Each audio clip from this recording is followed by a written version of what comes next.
My husband left our 5-year-old and 9-month-old home alone, and instead of admitting it, he's gaslighting me like I'm crazy for even asking where he was. My husband, 43 male, and I, 31 female, have been married for 7 years and have a 5-year-old and a 9-month-old.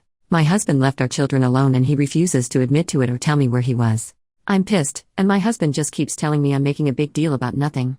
This just happened this weekend. I'm on the board of directors for a local nonprofit organization. I had to attend an event for that organization this past Saturday, and I was gone for most of the day. My husband was supposed to be home with our kids.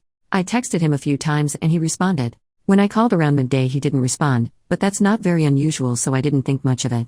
Shortly after that, I got a call from my mom. She said my son had just called her and when she asked him what he and his sister were doing, he said they were both watching TV. When she asked where their dad was, he said his dad wasn't there. My mom asked him several other questions and from my son's responses she believed he was telling the truth and that my husband wasn't there and that there was no adult there at all. She said he didn't seem scared to be alone or worries about where his dad was at. He just called her to chat. He has a tablet designed for children, with pre-programmed contacts that he can call. It's only a few people, just family members. I left the event immediately and began texting and calling my husband over and over. He didn't respond to my first several attempts. It took him about 10 minutes, I was halfway home at that point, to respond.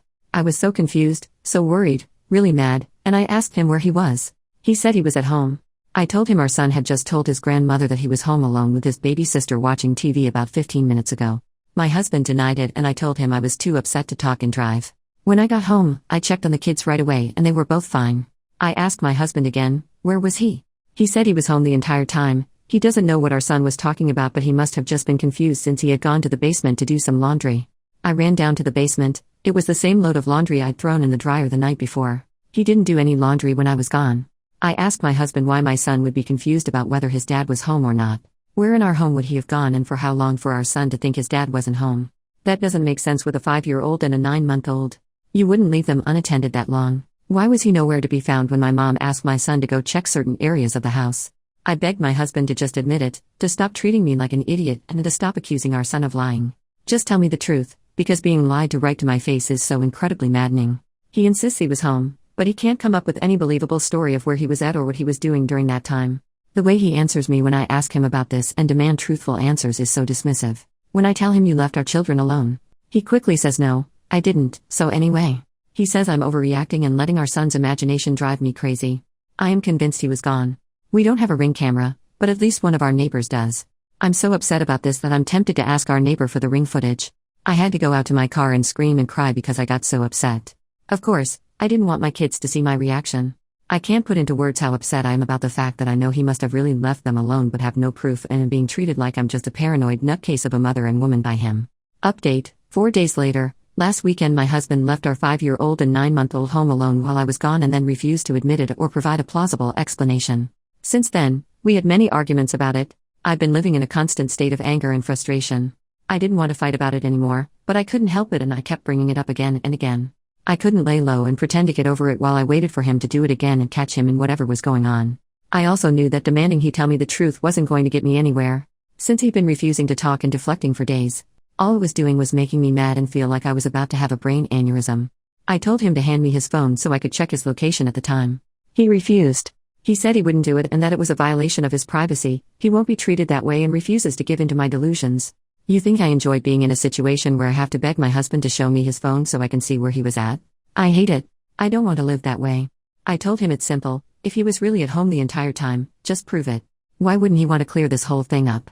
I got so mad that he wouldn't turn over his phone that I told him I was going to the neighbors to get their doorbell footage. At first he was like fine, go do it. He didn't think I actually would.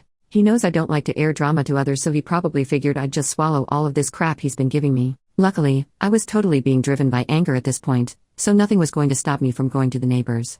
When I actually started to go out the door he tried to stop me and followed me out the door. I felt pure anger rushing through my veins, nothing else. The neighbor, who I've probably said less than 10 words to in the entire time we've lived here, told me he'd send me the footage. I went home, told my husband that the neighbor didn't have the footage from that day anymore, and told him I just needed to go to the store and cool off. So I put the kids in the car and went and parked somewhere while I waited for the neighbor to send me the footage. I have the neighbor's number now too, and he told me if I need any more footage he will be happy to give it to me. The video shows a blue car that I don't recognize show up and park in our driveway.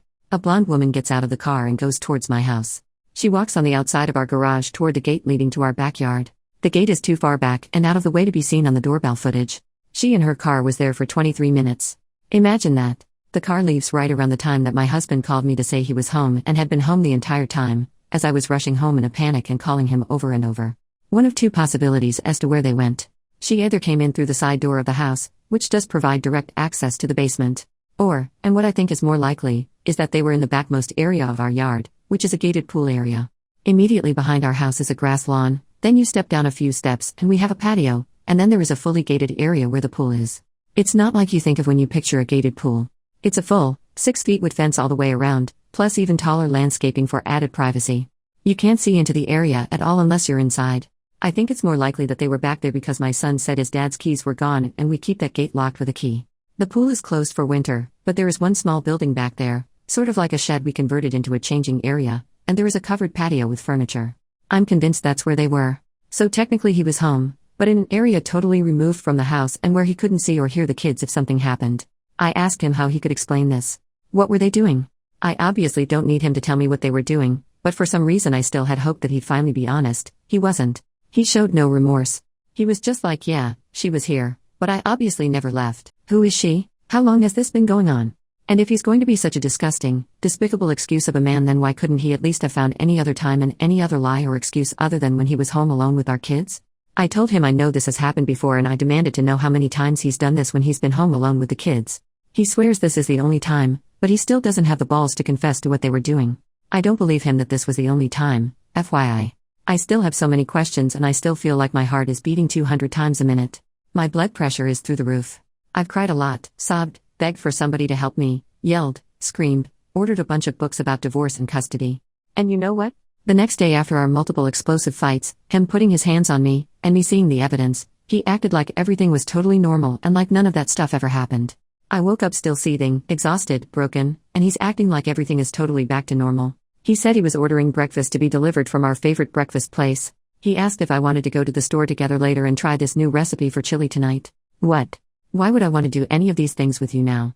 Absolutely no acknowledgement of anything he's done or what's transpired between us in the past few days. He deserved an Oscar for how well he was able to act like none of that happened, completely comfortable and non-fazed. I know that it's a waste of my energy, but I just desperately want him to admit the full truth of what he did that day and any other day with this woman. I want to hear it from him. It won't change whatever he's done, but he could at least have the respect and decency to be honest now that he's been caught. That's a ridiculous thought though, right? How foolish of me to expect this man to show decency and honesty now. If he was a decent and honest man, then he wouldn't have had a strange woman over to our house and been out of sight from our kids for 23 minutes. His continued denial and refusal to admit to anything other than the bare minimum, his attitude like I'm somehow being controlling or infringing on his rights by asking for information. That's almost more hurtful than him cheating on me.